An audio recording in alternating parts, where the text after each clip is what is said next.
Mesdames et messieurs, bonjour, bonjour, j'espère que vous allez bien. Bon, pour information, vous constaterez en fait que j'ai la bouche un petit peu penchée parce que là, je viens de sortir d'une intervention chez le dentiste. J'ai été un petit peu piqué partout dans la bouche, donc l'anesthésie fait son effet. Donc l'anesthésie partant, donc vous remarquerez que du niveau du côté droit de la bouche, voilà. Donc ce n'est pas forcément une nature politicienne, parce que certains politiciens, physiquement, ont ce faciès.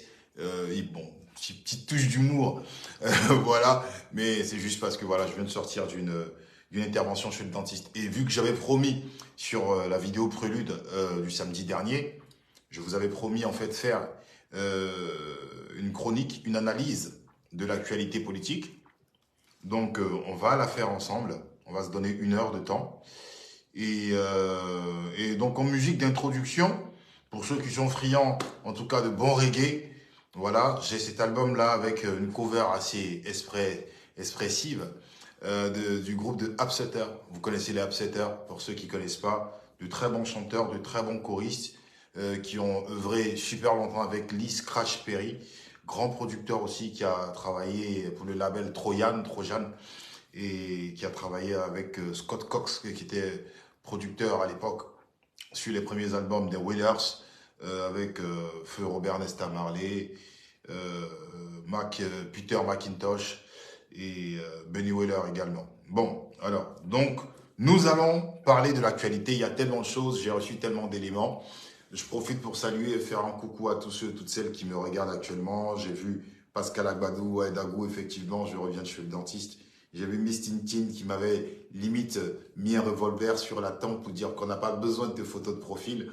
On a besoin en fait que tu nous apportes quelques infos. Je suis là, je suis là. Je profite pour saluer Karamoko Diallo, la maman Béatrice Baté, André Kinyakouri, ceux que je n'ai pas vus. Je crois que j'ai vu le doyen Sizoku Manaji en apparition. S'il est toujours là aussi, je lui transmets mes salutations les plus fraternelles. Celles qui viendront au fur et à mesure. Alors, j'ai toujours pour habitude de me présenter. Alors, ce faciès, ceux qui ne le connaissent pas, je me présente Congo Dawidi Mani Insan Atomblan, le troisième tam-tam parleur, fils d'un père baoulé et fils d'une mère gourou, qui sont essentiellement des tribus, des peuples, des ethnies de la Côte d'Ivoire. Le territoire appelé vulgairement Côte d'Ivoire, j'y suis issu. Et donc, voilà, il est tout à fait naturel pour moi que j'en parle de temps en temps, de temps à autre. Et donc aujourd'hui, on a une actualité qui semble pour la plupart dense. On va essayer comme ça, de se lancer. Je vais essayer de mettre le son. Je ne vais pas trop me montrer l'image, mais il faudra prêter attention à ce que je suis en train de dire.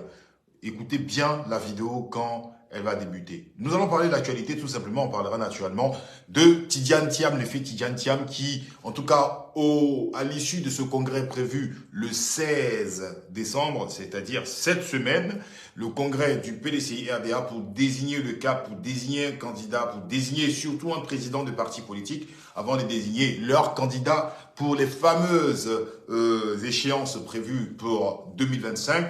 Donc, le PDCI-RDA est dans une dynamique, est dans une reconquête, est dans un renouveau. Et bien évidemment, par rapport à cet effet d'annonce qui fait, en tout cas, la une dans plusieurs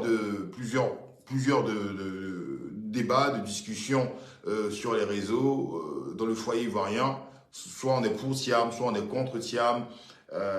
Il y a aussi un parti qui veut aussi être sur la lumière, c'est-à-dire ceux à qui la France a donné la gestion de la colonie ivoire. Je veux parler en fait du gouvernement en place, le gouvernement RHDP. Donc le gouvernement RHDP réplique, bien évidemment, naturellement, par rapport à l'effet Thiam, l'effet boom Thiam, le renouveau Thiam, dont les Thiamistes, dont la Marée Verte, dont les différents groupes du PDCI RDA, de jeunes, d'anciens, disent qu'ils sont aussi dans une dynamique. Ils ont trouvé comme ça leur messie, ils ont trouvé comme ça un libérateur, un sauveur qui est vanté par son quotient intellectuel, par son parcours tant mérité et aussi par son côté matrimonial, matrilinéaire. Parce que vous savez que chez nous, les Baoulés, on considère plus le côté de la maman. Donc, il est descendant, bien évidemment, en fait, de la famille de Félix Houphouët-Boigny. Et lui-même ne cesse de le dire.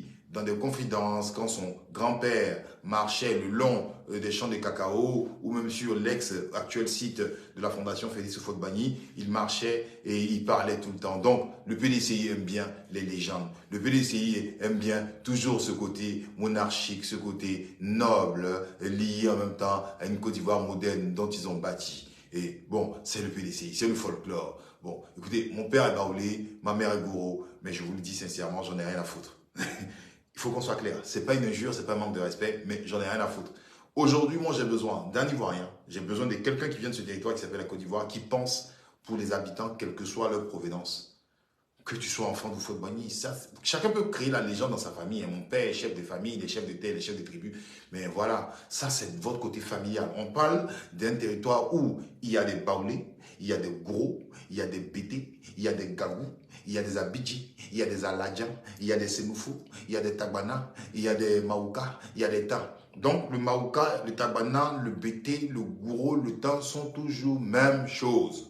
Il n'y a pas de différence. On est tous égaux. Ce qu'on veut là, qu'est-ce qu'on fait du diaklo? Est-ce que le diaklo est partagé de façon équitable? Il n'y a pas un baoulé qui est au-dessus d'un bété. Il n'y a pas un bété qui est au-dessus d'un malinqué. Il n'y a pas un malinqué qui est au-dessus d'un sénoufou. C'est ça le but absolu que l'on cherche pour la Côte d'Ivoire.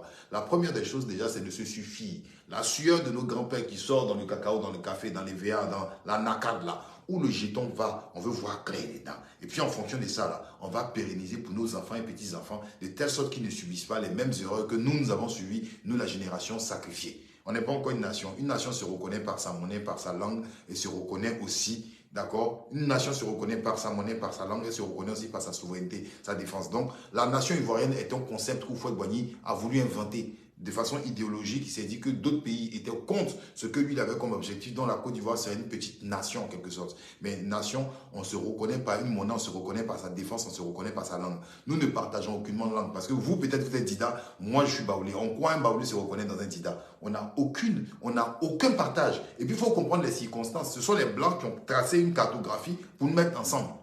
C'est pas moi, mon grand-père n'est jamais allé voir les BT pour dire on va créer ensemble un pays. Sinon, nous, on était baoulés, on était sur nos terres là-bas, on était tranquille. C'est des choses, il faut qu'on parle de ça sans complexe. Parce que quand on est là, la nation ivoirienne, oui, Choco, Côte d'Ivoire, non. C'est des choses, ce que nos parents n'ont pas pu faire, c'est des circonstances. Les Blancs sont venus nous agresser, ils ont créé leur mouvement, ils nous ont mis ensemble. Est-ce que vous voyez? Mais il faut être honnête et reconnaître, vous avez vu quel vieux baoulé qui allait faire un traité. Bon, il y avait des traités qui existaient entre les baoulés, les agnis, les mêmes, voilà, ou des guerres sanglantes, souvent par moment, truc. Mais il y avait des traités qui existaient, mais on n'a pas créé un pays. On n'a pas créé un pays. Donc maintenant, on nous a mis ensemble. Maintenant, il faut qu'on fasse ce qu'on appelle une introspection. Il faut que ça arrive un jour. Une introspection, mais il faut que ces Ivoiriens-là aient le cran de pouvoir le dire. Moi, je le dis ouvertement parce que moi, je ne dois rien à personne. Je suis né sur ce territoire, personne ne pourra m'en empêcher. Même les constitutions sur lesquelles je n'ai pas voté, les constitutions-là m'autorisent de m'exprimer ainsi. Je n'insulte personne, c'est une réalité. Bref, pour commencer, on va commencer.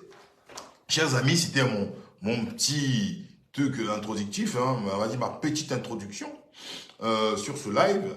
Alors, donc, on a au moins 45 minutes pour pouvoir gérer cela. J'ai oublié le peuple Yakuba. En passant, je salue mes parents Yakuba parce que je sais qu'il y a une Yakuba qui est ici. Elle va dire ici, tout le monde, tu ne mentionnes pas les Yakuba. Big up aux Yakuba, c'est vous actuellement votre temps. Avec bébé sans os de main, Rosine Layo, c'est vous actuellement vous tuez. Alors, on va écouter cette vidéo-là. Je tiens à préciser à mes parents du PDCI EDA, mes parents baoulés, je ne suis pas en guerre contre Tidiane Thiam. Je suis en guerre contre la pauvreté. Voilà, mes parents, Amouyaki, je ne suis pas en guerre contre Tidiane Thiam. Je suis en guerre contre la pauvreté. La pauvreté tripa ethnie. Ah! Il y a des gens qui ont toujours cru que parce que Oufou était là, parce que Béti était là, les baoulés étaient très riches. Mais je vous rappelle que quand vous prenez la densité de la population ivoirienne, sa démographie, l'ethnie ou le peuple le plus représentatif en Côte d'Ivoire qui est le plus nombreux, ce sont les baoulés. Si vous faites une étude, vous constaterez que la moitié des baoulés ne sont pas plus riches, sont pas riches. Voilà, sont pas riches. Allez dans les villages, dans les campements, vous allez voir les réalités. C'est pour vous dire que c'est pas une question de choix ethnique. C'est une question d'état d'esprit. C'est une question de développement. Le développement, là, on ne pense pas par l'ethnie. Le développement, là, on pense avoir Djekloa. Ah. On pense avoir l'argent. C'est pour ça qu'on se lève le matin. S'il y a des gens qui ils viennent ici sur Facebook, ils font les beaux, ils disent l'argent n'est pas important. Toi, l'argent n'est pas important, champion, puis que les manettes, tu te lèves. Si l'argent n'est pas important, il faut t'asseoir, il faut dormir. Moi, il va bosser, c'est pour l'argent. C'est une réalité. J'en ai besoin pour pouvoir vaquer à mes occupations, pour pouvoir être indépendant et libre. Tu n'as pas l'argent, les discours que tu fais là, c'est discours. Mais après, là, mon ami, tu m'as comment? Donc, c'est une réalité. Soyons pragmatiques, soyons lucides. On ne dit pas d'être avide d'argent. Mais c'est une nécessité, mon ami. C'est une nécessité. Alors, avançons. On va écouter une vidéo qui introduit ce qu'on vous sait comme réalité. On va écouter. Je ne vais pas déplacer le téléphone. Je vais laisser le téléphone comme ça. Et on va écouter. Moi, ça fait longtemps que je suis parti. Je pense qu'il y a plus de 10 ans maintenant. Donc, je suis très prudent dans mes commentaires. Les choses bougent beaucoup. Et depuis Londres, quel regard portez-vous sur notre pays? Alors, je vous explique. C'est sur une émission, Les Échos, so local, où en ce moment, Tidjane Thiam était à Londres. Il était à Londres. Donc, le journaliste lui pose une question sur le pays. Tidjane Thiam dit qu'il est très lointain, depuis 10 ans, il est très lointain de la Côte d'Ivoire. Donc, il n'a pas besoin de parler de ça. Il ne sait pas ce qui se passe. Écoutez bien. C'est notre pays, comme vous le dites bien. Moi, ça fait longtemps que je suis parti. Je suis parti il y a plus de 10 ans maintenant, donc je suis très prudent dans mes commentaires. Les choses bougent beaucoup. Quand on a appartenu à un gouvernement qui, à l'époque, a été sanctionné par l'Union européenne, quand on a appartenu à un gouvernement qui a été sanctionné par un coup d'État festif et libéral. Ok. Donc, on a Tidjane Thiam qui explique que lui, depuis 10 ans, il est très lointain de son pays. Il sait que les choses bougent, mais il ne sait pas ce qui se passe. Et par la suite, vous avez le porte-parole du gouvernement ivoirien qu'on surnomme Ams. Vous voyez le monsieur qui est en embonpoint, qui s'exprime souvent. Ils ont célébré l'an 3 de la prestation du serment du président de la République, son Excellence M. Alassane Ouattara. C'est marqué sur l'affiche. Hein. Sinon, moi, je n'aurais pas dit ça comme ça. Vous me connaissez. Bon, déjà, il y a un truc qui m'embête. Un pays qui est pauvre, un pays qui est pauvre, qui est hyper endetté, un pays qui est sous assistance économique des institutions de Bretton Woods, ils célèbrent un an 3 d'une prestation de serment de leur président. Vous allez à Londres, vous n'allez jamais voir les Londoniens célébrer l'an 2 ou l'an 1 de leur prestation de serment. Même en France ici, dont les Ivoiriens jurent par la France, je n'ai jamais vu Emmanuel Macron fêter sa prestation de serment, son an 1, son an 2, son an 3. Vous voyez la priorité. C'est pour cela souvent que je vous parle, vous me trouvez injurieux ou vous me trouvez impoli. Mais on ne connaît pas l'essence de nos priorités. Et vous allez voir des gens même qui sont à l'école, qui sont des adultes, qui sont entrepreneurs, qui sont des gens qui sont dans la fonction publique, des tontons qui ont 50 ans. Ils vont regarder, ça ne les choque pas. Mais voici une dépense inutile. À quoi sert l'an 3 ou l'an 2 de M. Ouattara à la population? Absolument rien. Tout ce que les populations demandent comme compte, quelles sont les avancées, quels sont les échecs, quelles sont les améliorations. Et là, on peut faire ce point-là, si l'on veut, dans une interview lors de la célébration, entre guillemets, de notre pseudo-indépendance. Ça, je peux comprendre. On peut se prêter au micro des journalistes pour une séance de questions-réponses pendant au moins 1h30. C'est une possibilité de le faire. Mais quand vous voyez un porte-parole du gouvernement qui vient même s'arrêter là, sur une banderole, c'est marqué en 3, il y a un problème. Mais allons dans le fond du message qu'il donne vis-à-vis de Thiam. Dans l'émission des Échos, où Thiam s'adressait, je ne vais pas vous montrer l'image, hein, c'est sur ma page. Vous pouvez voir tout à l'heure. Avant le live, j'ai partagé, c'est sur ma page. J'ai mis même objet du live. Vous voyez Thiam qui dit que lui, depuis 10 ans, il sait que beaucoup de choses bougent en Côte d'Ivoire, mais il est loin de son pays. D'accord? Cette question était posée l'émission des Échos en 2010. Or, Thiam est parti à l'avènement du coup d'État, 24 décembre 1999. Donc, Ams, voici ce que Ams dit. Et il y a un message là-dedans à mes parents du PDCI RDA. Écoutez très bien ce qu'il dit. Dans mes commentaires, les choses bougent beaucoup. Quand on a appartenu un gouvernement qui à l'époque a été sanctionné par lui. Quand on a appartenu à un gouvernement qui à l'époque a été sanctionné par l'Union européenne. L'Union européenne. Quand on a appartenu à un gouvernement qui a été sanctionné par un coup d'État. Quand on a appartenu à un gouvernement qui a été sanctionné par un coup d'État. Festif. Festif, je tiens à préciser. Et libérateur. Et libérateur. Deuxième qualificatif. Festif et libérateur. Écoutez. Le premier coup d'État, malheureusement, que notre pays a connu. Le premier coup d'État, malheureusement, que notre pays a connu, mais avant de dire malheureusement, il s'est rattrapé. Il a dit festif et libérateur. On va venir à ça. Oui, quand on a fui son pays dès la première rafale de Kalash. Oui, dès qu'on a fui son pays, dès la première rafale de Kalash. Ok, on va aller point par point et puis on va analyser. Première des choses que le porte-parole du gouvernement de M. Ouattara dit, il dit, quand on a appartenu à un gouvernement qui a été sanctionné par l'Union européenne, il veut faire référence à ce fameux détournement de 18 milliards dont M. Ouattara se faisait le champ à travers toutes les capitales européennes pour indexer le gouvernement d'Henri Konan Bédié. Il parle de cela. Puisque Mamadou Koulibaly est revenu en disant que lui-même essayait de Liman Diarra pour essayer d'avoir encore des appuis budgétaires, sont allés plaider auprès de Bruxelles et Bruxelles les a sermonnés comme des enfants dans une cour d'école. Vous retrouverez ça sur les réseaux sociaux, cette vidéo de M. Mamadou Koulibaly à ce sujet. Donc c'est un lien par rapport à cela. Maintenant, Thiam, qui est vanté par tout le monde comme l'un des brillants et grands économistes, d'accord? M. Abs dit, mais toi tu dis que tu es un brillant économiste, ok? Mais tu as fait partie d'un gouvernement de voleurs par rapport à une mauvaise gestion. Ils ont été alliés. Mes parents du PDCI. Lui là, c'est le porte-parole de Nana Alagnissa. Celui qui parle là, c'est le porte-parole de Nana Alagnissa. Nom que vous avez donné à Yamsoko sur la tombe de Félix Houphouët-Boigny, qui est le fondateur de votre parti. Il vous traite de voleur. Vous avez la mémoire courte. Quand on veut se mettre avec quelqu'un en alliance, on analyse la personne de fond en comble. Quand on veut se mettre, on veut marcher avec quelqu'un, on analyse la personne de fond en comble. Moi, je ne suis pas amnésique.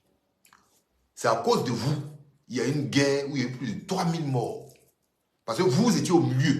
C'est vous qui devez décider, d'accord, de l'avenir de ce pays, de l'essor de ce pays. Votre rôle là, vous aviez eu un rôle déterminant. Vous avez choisi un camp au détriment d'un autre. C'est les mêmes alliés là. On a cru que votre richaud, votre conflit était enterré. Puisque vous dites, vous tous, vous êtes les petits enfants de Nana Houphouët-Boigny. C'est ça, non? Les petits enfants de Nana Houphouët-Boigny. C'est vous, entre vous, hein? Les petits-fils de Nana Houphouët-Boigny. Voici ce qu'ils disent. Ils disent, Thiam, tu étais dans l'équipe des voleurs. Donc, tout le monde crie que tu es un grand gestionnaire à travers le monde. Mais au pays, là, tu es un antécédent. Tu étais dans un gouvernement de voleurs. Or, si voleurs marchent avec un non-voleur, le fait d'être ensemble, leur popularité, on dira, c'est des voleurs. C'est pour cela que nos parents disaient, faites attention à vos fréquentations. Ça, c'est Ams qui le dit. Deuxième point. Ams revient sur un point encore essentiel et important. Qu'est-ce qu'il dit? On va écouter. Qui a été sanctionné par un coup d'État festif et libérateur. Vous avez été sanctionné par un coup d'État festif et libérateur. Le PDCI-RDA a été sanctionné par un coup d'État, mais il ne dit pas coup d'État où il condamne. Or, cela, nous savons que chaque jour, on entend sur les réseaux sociaux, on entend sur TikTok, on entend sur Facebook, les militants du RHDP combattent tous les gouvernements qui font les coups d'État. Jusqu'à ils proposent des bataillons même pour aller jusqu'à Niamey. Tellement qu'ils sont contre le coup d'État. Mais bizarrement, le coup d'État contre Henri Konan Bédié était festif et libérateur. Quand on parle de festif, quelque chose de festif, ça veut dire que c'est célébré dans la joie. Les gens dansent, les gens s'éclatent. Au lieu d'être inquiets et de se sujet contre un coup d'État. Mais il dit encore quelque chose, libérateur. Ça veut dire que le coup d'État a permis de lâcher des captifs. Ça veut dire que sous Tidjane Thiam, il y avait des gens qui croupissaient dans les geôles. Ce n'est pas nous qui le disons, hein. C'est vos anciens alliés. Vous étiez main sur main. C'est... tu veux lutter contre les déchets toxiques, tu veux tant, vous étiez ensemble. Ils disent que le fameux coup d'État contre Nana Henri Konan Bédié était festif et libérateur. Donc ça veut dire qu'au temps de Bédié, c'était la tristesse et il y avait la captivité. Si je dois m'exprimer de façon antonymique, festif libérateur, tristesse, pauvreté et captivité. C'est vos alliés, hein. C'est pas un Santoumlan qui dit. Ne venez pas voir ma tête pour dire, lui là, il a l'art de critiquer. C'est lui qui sait tout. Ça c'est Abs. Vous étiez ensemble, vous portez pagne, RHDP, photo d'Oufoué. Ça fait pas 20 ans, hein. On est tous là, les preuves sont encore là, on a les images. Dikayo, vous tous, vous portez pagne avec RHDP. Mes parents en quoi? Mes parents en quoi de Yamsoko? Mes parents baoulés de Yamsoko. C'est lui là qui dit que votre petit-fils Thiam est des voleurs. Pourtant, vous l'avez baptisé Nana Alagnissa. Nana Alagnissa. Tradition circonstancielle. C'est pour cela aujourd'hui le pays est sans tête ni queue. On ne peut pas prendre quelqu'un comme ça, venir le baptiser, lui donner un nom, aller verser l'eau, aller faire des libations devant les ancêtres à cause de la chose politique. C'est pour ça que le peuple baoulé aujourd'hui est troublé jusqu'à jamais. Le peuple baoulé est troublé jusqu'à jamais. Parce que vous prostituez, vous profanez, je ne sais pas. Et vous vous posez des questions. Il y a tellement de signes qui montrent aujourd'hui que les choses ne vont même pas même. Parce que nos traditions sont bafouées de fond en comble. Pour des raisons circonstancielles électorales, on va en prendre quelqu'un. Vous ne connaissez pas l'antécédent de la personne. Vous ne connaissez pas tant. Vous allez vous partez, vous verser l'eau. Vous partez faire des choses même interdites. Regardez le peuple baoulé aujourd'hui. Un peuple qui est reconnu dans n'importe quoi, la comédie, les trucs les plus bêtes. Mais c'est parce que vous ne respectez pas. Si tu ne te respectes pas, ça va agir. C'est idem pour mes parents même de l'Ouest et partout. Parce que vous désacralisez les choses. Vous désacralisez les choses. Et ça vous rattrape. Ça vous rattrape. Nous, on est là, on sort et puis on regarde. C'est parce qu'on ne parle pas. On sort et on regarde. Mais on ne parle pas. Continuons. Le premier coup d'État, malheureusement, que notre pays a connu. Oui, quand on a fui son pays dès la première rafale de Kalash. Donc, Thiam était lâche. Selon Hams, quand ils ont fait go, Thiam a sauté, il a fui. Mais je tiens à rappeler que je joue à Hams. Mais Thiam n'est pas le seul à fuir. Bédié avait fui. Mais on se rappelle en 2002, Ouattara a fui aussi à l'étranger et était en Côte d'Ivoire. Nous ne savons pas que de tonton aussi Alassane Ouattara avait des prouesses comme celui qui faisait les sauts en longueur qu'on appelle Sotomayor. Je ne sais pas si vous avez connu Sotomayor à l'époque. Il y avait un athlète là, Sotomayor. Ouattara a sauté de la Riviera, il a atterri en même temps en Allemagne. De la Riviera, il a atterri en Allemagne. Donc ça veut dire, ce que tu reproches à Thiam là, mais vous tous, vous êtes comme ça. Et il y a une leçon là-dedans. Je ne dirais pas que Laurent Gbagbo est un héros, mais Gbagbo est habitué au geôle. Il faut reconnaître. 92, on a bastonné. Lui, on a bastonné Simone. Simone est tombée en syncope, elle était enceinte. On a bastonné. Même Michel, on les a bastonnés. Ça, c'est une réalité. Gbagbo a été exhibé devant nous tous en 2010 ici. On ne peut pas dire quelque chose. Mais vous tous, vous êtes des sauteurs, en dehors de Gbagbo là. Vous tous, il n'y a pas quelqu'un. C'est la faute de dire la vérité, il n'y a pas quelqu'un. Vous tous, vous êtes des sauteurs. À part le vieux Bédié, en 2020, lui-même là, il savait que par rapport à tout ce qu'il a fait, il était prêt, qu'il était redevable vis-à-vis de la Côte d'Ivoire. Il était assis chez lui, même quand Bédié était assis chez lui. Car vous avez vu qui du PDC qui a pris quai pour aller autour de la maison du vieux. Même la jeunesse du PDC, vous êtes tous pas. Vous faites la politique. Vous faites la politique parce que vous voulez manger. Vous ne faites pas la politique parce que vous voulez couler ou verser votre sang pour le pays. Ça, il faut qu'on soit clair. Ceux qui refusent de voir, ils n'ont qu'à refuser de voir. Mais il y a les faits qui sont là et ils sont indiscutables. On vous connaît tous ici. On vous connaît tous ici. Les mêmes jeunes qui étaient dans la maison de Bédié, quand les morts de Ouattara sont venus, ils ont sauté clôture là. Ils étaient où? Les gens Luc Billon faisaient une interview sur RFI, on ne les voyait plus. Il faut dire la vérité. Donc même vous-même, le RHDP, c'est pas actuellement là. Vous avez l'armée, vous avez l'arsenal militaire, vous avez tout avec vous. C'est pour cela. Sinon, on se connaît dans le pays là. On savait vous gagner le temps. Le vieux père Gon Koulibaly n'a pas dit qu'il s'est déguisé en femme. Vous avez oublié ça dans le truc du gars là, du blanc, la paix là. Il n'a pas dit qu'il s'est déguisé lui-même en femme. Lui, il a dit qu'il s'est déguisé en femme. Si tu as guerre, il faut rester toi-même comme Moro, tu vas voir. Tu connais. Il faut dire la vérité. On n'est pas dans les émotions. Moi, je suis pragmatique. Je suis dans les faits. Je ne suis pas là pour caresser quelqu'un du sens du poil. Il dit ce qui doit être dit et ce qui tout le monde voit. Point. Maintenant, les plus vrais guerriers, là, c'est pas vous les vrais guerriers. Les vrais guerriers, là, c'est les Ivoiriens lambda. Ceux qui ont vu leur papa égorgé et puis n'ont pas obtenu justice. Ceux qui ont arraché leur forêt jusqu'à aujourd'hui. Ceux qui ont fait des carnages dans l'Ouest. Et puis ils sont en Côte d'Ivoire, ils parlent. En fait, ils gardent leur rancune, ils gardent leur mal à l'intérieur d'eux. Nos parents du Nord qui sont dépossédés, nos parents du Nord qui avaient des marchés, mais à cause d'Alassane Ouattara, pourtant ils ne sont même pas militants du RDR. Mais comme on dit que le RDR est une affaire de Djoula, ils ont perdu des marchés dans ce pays paisible. Nos parents qui étaient dans les forêts, qui arrivaient à scolariser les enfants, à partir du cacao, qui ont perdu la forêt à cause aujourd'hui de l'orpaillage clandestin, de plein de choses. Ceux qui sont à féliciter, c'est le peuple de Côte d'Ivoire. Mais comme le peuple de Côte d'Ivoire s'ignore, parce qu'il regarde un seigneur, il cherche quelqu'un qui va venir le sauver. Or, lui-même, sa liberté est entre ses mains. C'est ça, les gens là jouent encore avec vous. Et puis, chaque jour, on augmente les prix. Et puis, vous êtes là comme des moutons, des bobos. Vous attendez aujourd'hui pour célébrer la canne. Pourtant, vous avez faim. Sinon, c'est vous. C'est vous qui êtes exploité. C'est vous le mouton de sacrifice. C'est vous toujours on exploite. C'est pour cela que je vous ai dit, il y a des caractéristiques qui font qu'on connaît celui qui est prêt à verser son sang pour la Côte d'Ivoire et à vouloir développer la Côte d'Ivoire. Donc, c'est le peuple de Côte d'Ivoire qui a félicité. Ce n'est pas un parti politique. C'est pas un parti politique, c'est le peuple de Côte d'Ivoire. Dont on abuse chaque jour, dont on suce son sang chaque jour, quel que soit le parti politique. Pour l'instant, on n'a pas encore vu. Le jour, j'ai cité quelques noms, j'ai parlé de Mamadou Koulibaly. Mais est-ce que ça vous intéresse ce que Mamadou Koulibaly dit? Quand je vous dis des choses, est-ce que ça vous intéresse? Non, vous êtes là, vous êtes toujours dans vos trucs habituels. Mais nous savons, c'est le peuple de Côte d'Ivoire qui a... C'est le peuple de Côte d'Ivoire qui subit. C'est le peuple de Côte d'Ivoire qui subit. Il n'y a pas un homme politique ici qui va dire qu'il a plus subi que le peuple de Côte d'Ivoire. J'entends souvent les gens dire que même Gbagbo a plus souffert. Gbagbo a souffert plus que qui? Il y a des gens, ils ont perdu toutes les familles du jour au lendemain. Gbagbo, il a pris des coups, oui. Il a même perdu sa maman, oui. Mais Gbagbo n'est pas le plus grand martyr de la guerre en Côte d'Ivoire. Je suis désolé.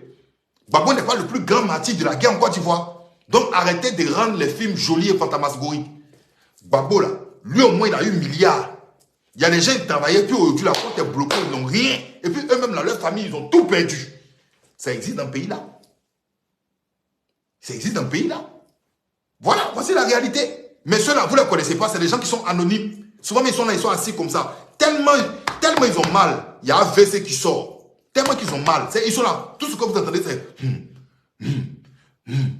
Ben, ils ont tout perdu. Ils ont tout perdu. Mais vous ne les connaissez pas, c'est des personnes anonymes. Continuons. Quand on n'a pas vu son pays pendant 25 ans, quand on ne l'a pas vu sombrer pendant 10 ans, de 2000 à 2010, quand on n'a pas vécu sa résilience et sa résurrection de 2010 à nos jours, on se doit d'être humble. Vous voyez ce que ça dit? Donc il dit que Thiam n'est pas humble. Thiam là, il n'est pas humble. C'est Hams qui dit, c'est pas moi, hein? C'est les propos de Hams. C'est pas moi qui tiens ces propos. Il dit Thiam, moi je ne connais pas Thiam personnellement. Il dit Thiam n'est pas humble. Et le contraire de l'humilité, c'est quoi? C'est l'orgueil. Et Thiam n'a pas vécu les moments de résilience de 2000 à 2010. Que Thiam était loin, il s'est lavé les mains dans l'affaire de Côte d'Ivoire. C'est Hams qui le dit. C'est Hams qui le dit. Donc, Thiam assiste à la résurrection de la Côte d'Ivoire parce que eux, depuis 2010 jusqu'à 2023, c'est eux qui ont fait la résurrection de la Côte d'Ivoire. Ok? C'est eux qui ont fait la résurrection. Donc, Thiam, il assiste à ça. Donc, il doit rester humble. Voilà. On continue. Et un peu moins prétentieux. Et un peu moins prétentieux. Thiam est un orgueilleux et prétentieux.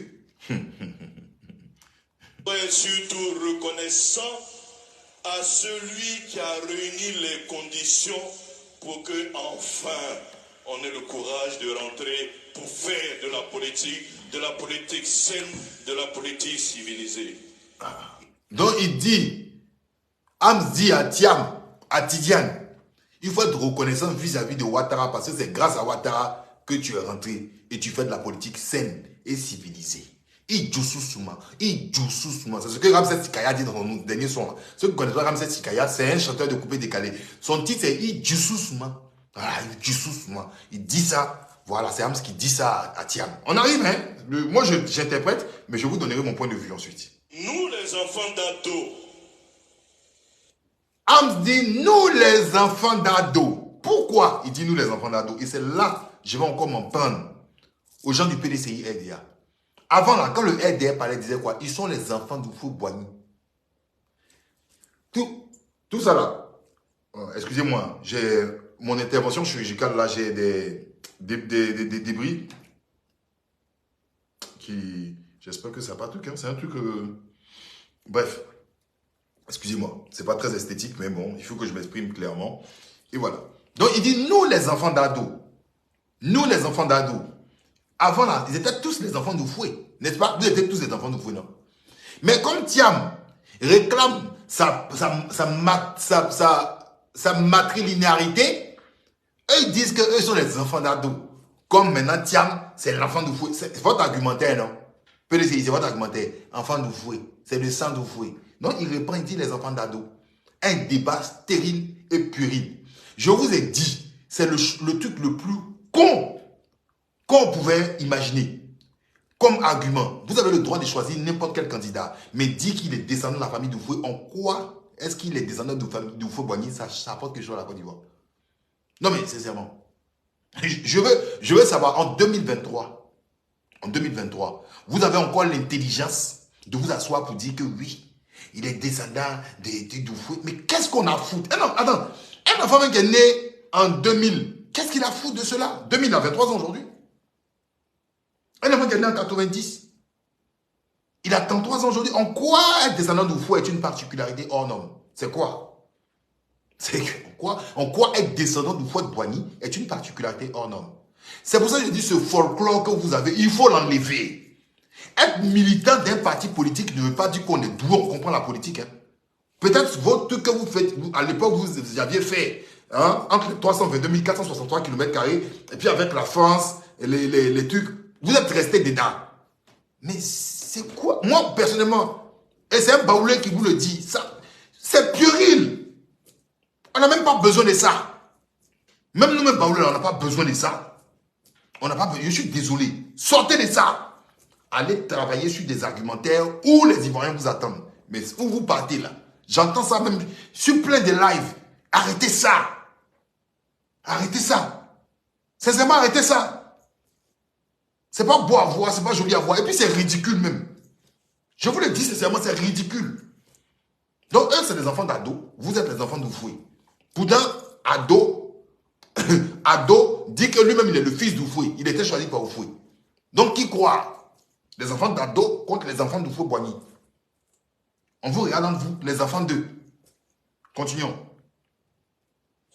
Nous ne laisserons personne s'en prendre gratuitement à l'action de notre mentor, à sa vision et à son ambition pour notre pays. Ok, ça c'est un message qui est clair. PDCI RDA, vous avez cru que l'élection de Thiam au PDCI allait être comme une lame dans du beurre. C'est-à-dire que Thiam, il allait gagner au haut les mains en 2025. Je vous ai prévenu. Quel moyen de dissuasion vous avez contre le RHDP? Quel moyen de dissuasion avez-vous contre le... On ne parle pas d'un jeu politique classique. Hein. Quand ils disent, ils ne vont pas vous laisser jouer avec l'image de leur mentor, c'est-à-dire arracher le pouvoir là. Vous croyez que c'est arracher le pouvoir, comment? C'est-à-dire, c'est pour aller mettre papier dans une. On parle du RDR. Je ne sais pas si... Attendez. Attendez, il y a bien ma soeur. On parle du RDR. C'est du RDR qu'on parle. Hein. On ne parle pas des FPI. Hein. On ne parle pas des Guy Robert. On parle du RDR. Est-ce que vous connaissez? Je ne sais pas si vous connaissez le RDR. Je ne sais pas en fait. Vous savez, je pense qu'il y a des gens qui... Je ne sais pas si vous faites semblant de me connaître. On parle du RDR. Le RDR est le seul parti politique qui a pu faire cause pour une rébellion.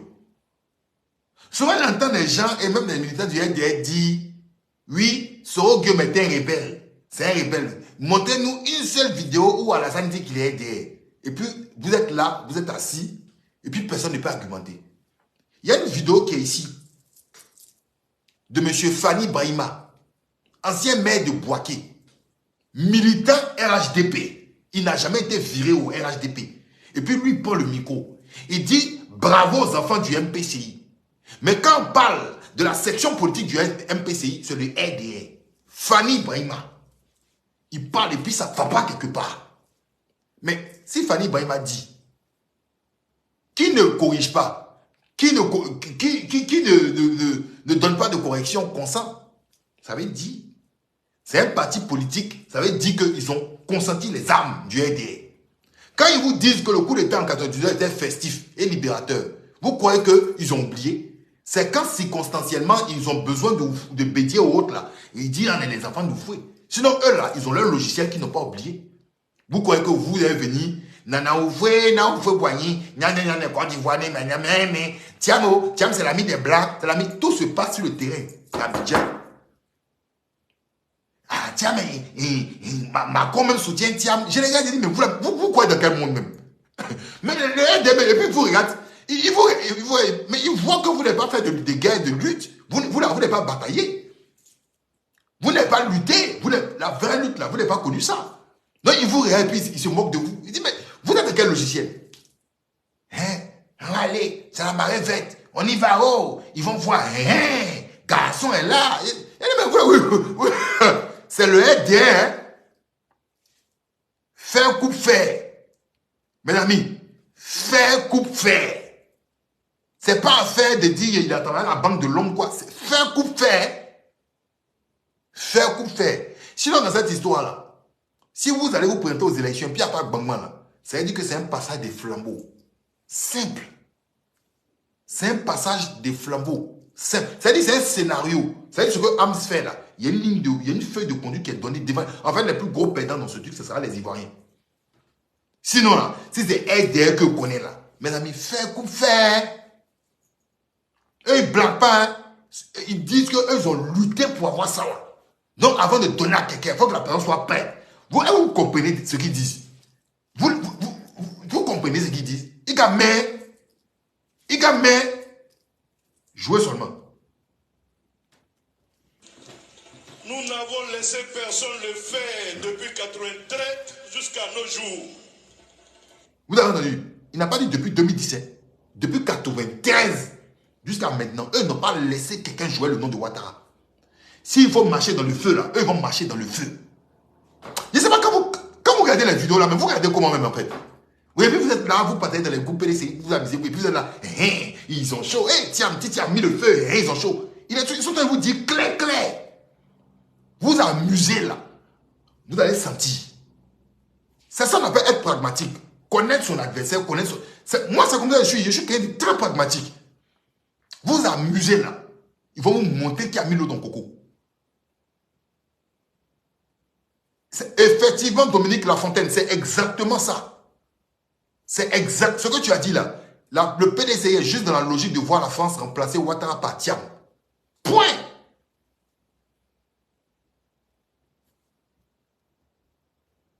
Et depuis des mois, hein, j'entends les gens là, et puis remis la tête et disent, PDCI, c'est pas la peine. PDCI. Continuons. Il n'y a donc aucune raison qu'un Tomona vienne se le permettre aujourd'hui. Il n'y a aucune raison qu'un Tomona vienne se le permettre aujourd'hui. Vous savez, ça veut dire beaucoup de choses ce qu'il a dit là. Quand j'ai écouté, j'ai remué la tête. Et j'en veux aussi à mes parents ivoiriens. Vous avez laissé la gangrène en fait prendre. C'est pour ça que je vous dis qu'on n'est pas un pays. On n'est pas un pays malheureusement. Parce que quand il le dit là, il ne dit pas ça en autre langue. Quand il dit un Tomona, tout le monde rigole en même temps dans la salle. Mais Tomona, c'est une expression de quel truc ça? C'est une expression du Nord. Excusez-moi mes parents du Nord, c'est une réalité. Mais quand il dit là, il n'est pas fédérateur. Là, il parle par rapport à un groupe d'individus. Et vous allez voir, par la suite, Cissé Bakongo renchérit sur sa manière de faire. Renchérit sur sa manière de faire. Se mettre dans une communauté, se grouper, se liguer contre les autres. Parce que si on a une communauté, mais on a les armes qu'on détient, on peut s'asseoir. Mais si notre communauté n'est pas avec nous, c'est difficile parce qu'on est scellé. Et l'expression Tomona là, ça fait un. Takokele, vous vous rappelez, Takokele, ils ont toujours des petites expressions en malinqué. Ils ne vont jamais prendre un mot en bété, en aquier, en baoulé ou en quoi pour leur slogan politique. C'est toujours des... Mais c'est fait exprès, hein? C'est à connotation. Quand ils se sentent en fait en danger, ils font un repli en fait sur leur base et ils sortent des termes pour galvaniser. Ils donnent leur antécédent historique. Rappelez-vous qu'un tel comme ça nous a combattu. Tant, ils sortent et puis boum, ça prend la masse qui est naïve et qui est ignorante de tout. Or, ces mêmes politiciens-là, une fois qu'il y a accalmie, ces mêmes politiciens oublient leur population. Les populations viennent pleurer sur les réseaux sociaux pour dire que la NACAD, on n'achète pas la NACAD, il y a tant de souffrance, il n'y a pas d'hôpital dans telle zone, il n'y a pas de trucs. C'est toujours comme ça. Parce que le peuple n'est pas formé.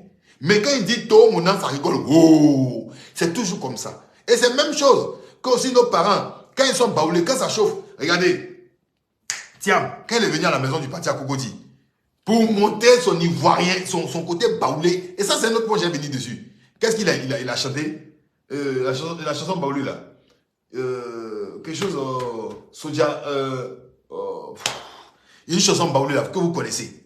Et puis quand c'est comme ça, tout le monde aussi renchérit. Hey, Babo aussi est parti faire meeting à Gagnoa. Yeye Gagouzoué, Dodo para Dodo. En fait, c'est les mêmes choses et ça joue les émotions. Quand c'est comme ça, tout le monde, le vieux c'est un danger, c'est un esprit, le vieux. On est toujours dans l'émotion. Toujours dans l'émotion. On n'est pas dans les choses concrètes. Toujours dans l'émotion, on n'est pas dans les choses concrètes. Et c'est toujours comme ça on fonctionne. J'ai dit, on est des territoires, on n'est pas fait pour connaître le développement. Parce que pour connaître le développement, c'est l'état d'esprit, c'est le mental d'abord. C'est l'état d'esprit. Hein.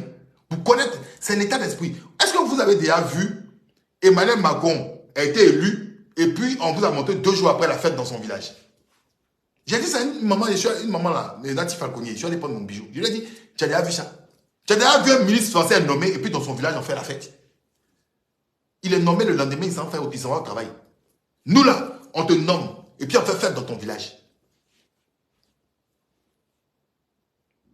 En fait, oh, tu n'es pas censé servir ton village. Tu sers le pays. Vous voyez, on n'est pas prêt. C'est des petits trucs, mais on n'est pas prêt. On n'est pas prêt. C'est dans la tête, hein? On n'est pas prêt. Le développement, comme on voit ailleurs, puis on dit, oui, la nation ivoirienne aussi, on n'est pas prêt.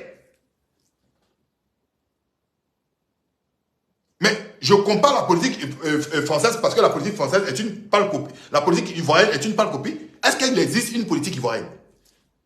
Existe-t-il une politique ivoirienne? Montre-la moi. Elle enseignait où? On étudie où?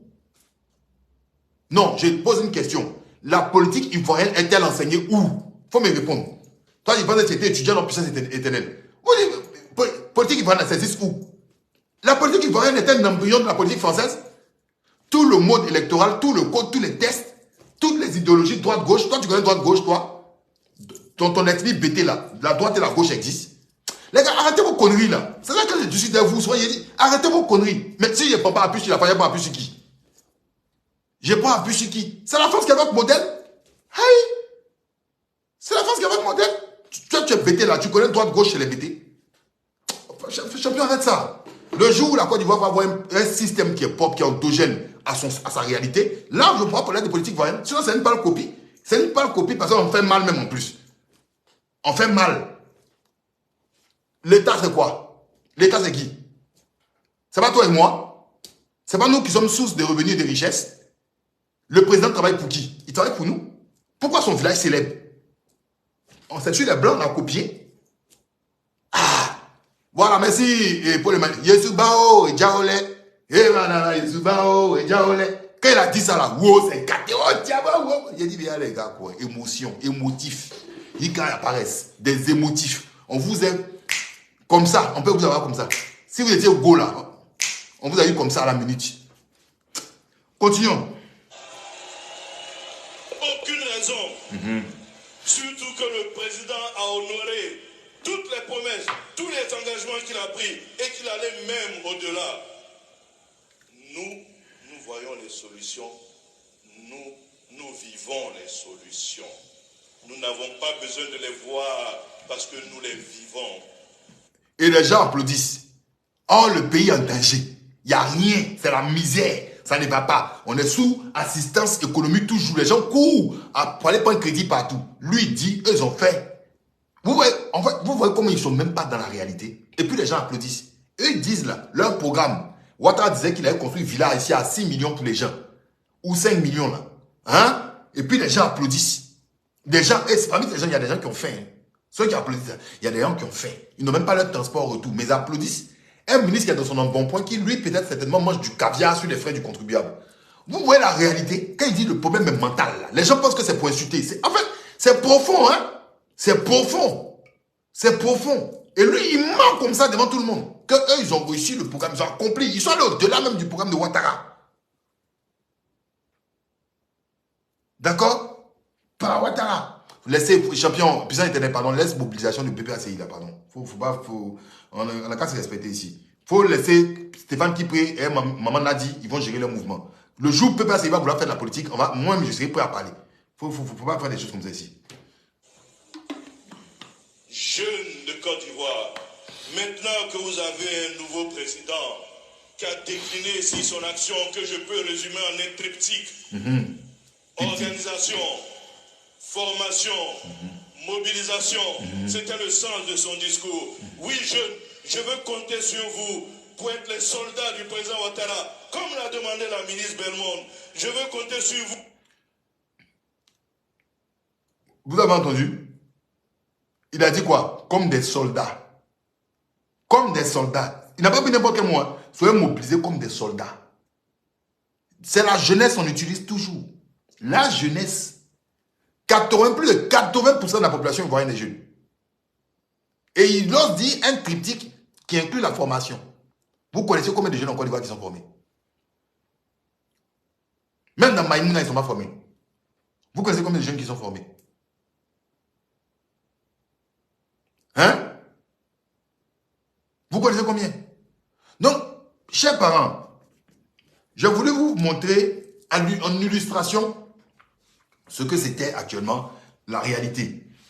Moi, je pense, il y a deux orientations. Et ça a toujours existé. Pour moi, Ouattara n'est pas l'enfant de Houphouët-Boigny. Les gens ont gardé cette lignée-là parce que les gens du Nord ont toujours été reconnaissants vis-à-vis de Houphouët-Boigny. Houphouët-Boigny a un lien particulier avec le Nord de la Côte d'Ivoire. Parce qu'il a su fédérer, il a plus fédéré même le Nord que tous les autres zones de la Côte d'Ivoire. Historiquement, hein, parce qu'il est reconnaissant vis-à-vis du vieux Gon Coulibaly. D'accord? C'est dans le Nord, les parents du Nord qui financièrement ont beaucoup assisté Félix Houphouët-Boigny. Financièrement, ils ont beaucoup assisté Houphouët-Boigny. C'est nos parents du Nord, là. Ils ont beaucoup fait pour Houphouët. Contrairement à ce qu'on croit, que nous-mêmes les Akans n'ont pas fait Houphouët. Houphouët s'est entouré de quelques Akans. Mais les mécènes même, là, c'est les gens du Nord. Les transporteurs, les gens, c'est eux qui ont misé sur Houphouët. Ça, c'est quelque chose que je vous apporte comme information. Et Houphouët a toujours été reconnaissant avec leurs enfants et autres pour les placer. Ouattara s'est mis dans la posture du descendant d'Houphouët, de telle sorte qu'il n'y a pas une dichotomie entre l'ascendance et la descendance. Parce que la nouvelle génération des enfants nordistes, quand je parle de la nouvelle génération, je parle des Gon Coulibaly là. Les Gon Coulibaly là. Eux, ils étaient pour une volonté de rupture par rapport à leur frustration vis-à-vis des Conan, les Henri Conan Bédier, la génération d'Henri Conan Bédier, la génération des... Comment ça s'appelle là? Celui-même qui s'est présenté là. Les Komo Kofi, les jeunes cadres dynamiques là, les jeunes loups dynamiques que vous faites avait posé là, les Lambert Kassi Conan, les Baoulés là, voilà, les Léon Conan Kofi, ces gars là qui étaient dans les secteurs clés. Je parle des Baoulés. Yassé du Sud, Yassé à l'Adjan. Attendez, on va aller doucement. Les choses se rejoignent, vous allez comprendre. Donc les frustrés là, ils ont décidé qu'ils étaient jeunes, ils ont décidé eux de casser le mythe du PDCI dans sa dynastie, dans sa continuité. D'accord? Mais il ne fallait pas frustrer les anciens. Et donc, il fallait prendre des gens comme les Lamine Diabaté, qui était le mari de la chancelière. D'accord? Souvenez-vous de son message.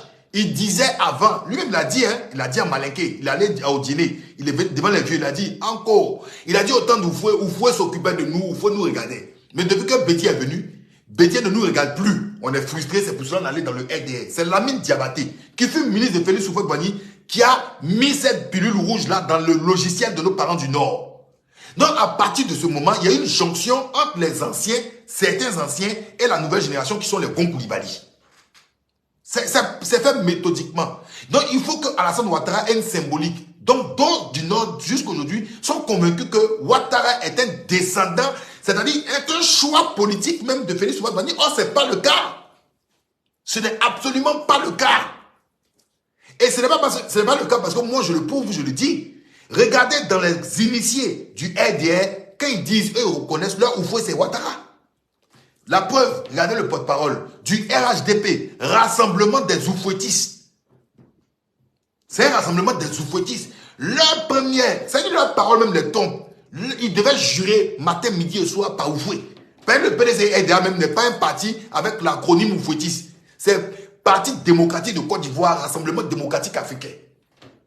Est-ce que vous comprenez? Eux là, eux c'est RHDP, c'est Houphouëtiste. Eux ils devaient jurer Houphouët matin, midi et soir. Mais souvent dans les propos, même ça leur tombe. Là, Houphouët-Boigny, c'est Ouattara. Donc, ça leur tombe, c'est Ouattara. Ils jouent sur le nom de Houphouët parce qu'ils voulaient siphonner le PDCI-RDA. Et parce que certains cas du PDCI-RDA ont vendu pour un plat de lentilles le PDCI. Si vous avez perdu le pouvoir d'État, PDCI, c'est de votre faute. C'est vous. Et puis au moment décisionnel, toutes les décisions du pays, c'est vous qui prenez des mauvaises décisions. Vous allez chercher, vous allez trouver. Je vous souhaite bonne chance, mesdames et messieurs. Je vais m'arrêter là. Je pouvais même continuer. J'ai tellement de choses à vous dire. Mais malheureusement, je suis obligé de m'arrêter. Mais le scénario qui se prépare depuis l'Élysée, c'est de donner ce semblant aussi de vie intense et dynamique politique en Côte d'Ivoire. D'accord? Donner l'impression qu'il y a un combat politique où on se lance des flèches, où on répond. Mais tout est coordonné au niveau de l'Élysée et au niveau du Quai d'Orsay. La France a quoi à gagner? La France a quoi à perdre si la Côte d'Ivoire a quoi à gagner si la Côte d'Ivoire est déstabilisée? Non! Elle veut que sa poule aux œufs d'or soit toujours stable pour maintenir certaines choses. Et puis aujourd'hui, on a un tournant géopolitique. Donc, il ne faut pas s'amuser. Qu'est-ce qu'ils vont faire? Tous ceux qui vont vouloir combattre ou trucs, ils vont les mettre en fait derrière. Toute vérité de contestation ou de relan de panafricanisme, on va les mettre derrière les projecteurs de telle sorte qu'on donne un semblant de vie active politique en Côte d'Ivoire, de telle sorte que ces personnes-là soient écartées. C'est de ça qu'il s'agit. C'est ça que vous ne comprenez pas dans le film. Sinon là, le PDCI ne peut pas gagner le RDR. Je vous le dis ouvertement. Le PDCI ne peut pas gagner le RHDP. C'est pas, je ne parle pas des voix. Hein. Je parle de tournant. Ils savent très bien. Le RDR, c'est une machine. Le RDR s'implanté en Côte d'Ivoire comme le Mossad. Ils ne peuvent pas. J'ai dit c'est un réseau. C'est un réseau. C'est un réseau. Depuis la rébellion jusqu'à maintenant, ça va prendre 20 ans, 30 ans. Ils sont là. Ils sont infiltrés partout. Toi, tu as venu, toi, Thiam, tu as venu, tu es comment? Tu as venu, tu as tout retenu du jour au lendemain. Les gars, arrêtez ça. Et franchement, il faut qu'on se respecte. Il ne faut pas. Voilà. Je ne vais pas rentrer dans certains secrets, certains trucs. Voilà. Mais tout se passe au niveau des capitales. Mais ce n'est pas les capitales qui installent un individu. Parce que même si Thiam est président en Côte d'Ivoire, il ne sera jamais stable. Est-ce que vous comprenez? Si Thiam il est président, il ne sera jamais stable. Parce que si tu ne maîtrises pas l'aspect militaire, tu ne peux pas gouverner un pays comme la Côte d'Ivoire. C'est pas possible. C'est pas possible. Tu ne peux pas. Est-ce que vous comprenez? Tu ne maîtrises pas l'élément militaire. C'est pas possible. Gbagbo ne maîtrisait pas son élément militaire. Guy Robert est un militaire. Et puis les gens qui étaient proches du RDR ont déstabilisé son pays. Vous comprenez ce que je dis là? Est-ce que vous comprenez même? Vous comprenez ce que je dis? Bon, c'est bon, je vais m'arrêter là. Mesdames et messieurs, je vous remercie. Je vous souhaite une bonne fin de journée. Puis à une prochaine.